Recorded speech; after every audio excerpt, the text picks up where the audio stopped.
छोटी सुक मारी सिया नामी नामी कैसिया कैसिया में हीरा मोती हार है।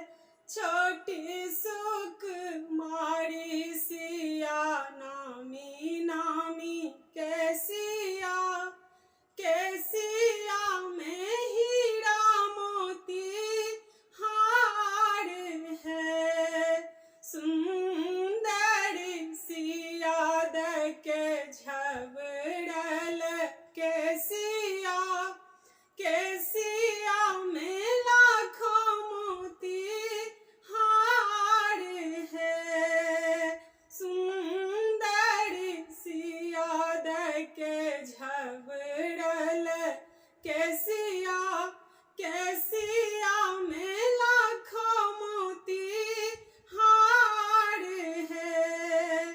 रानी सुनैना के कोड़ा में सिया बेटिया बेटिया के मही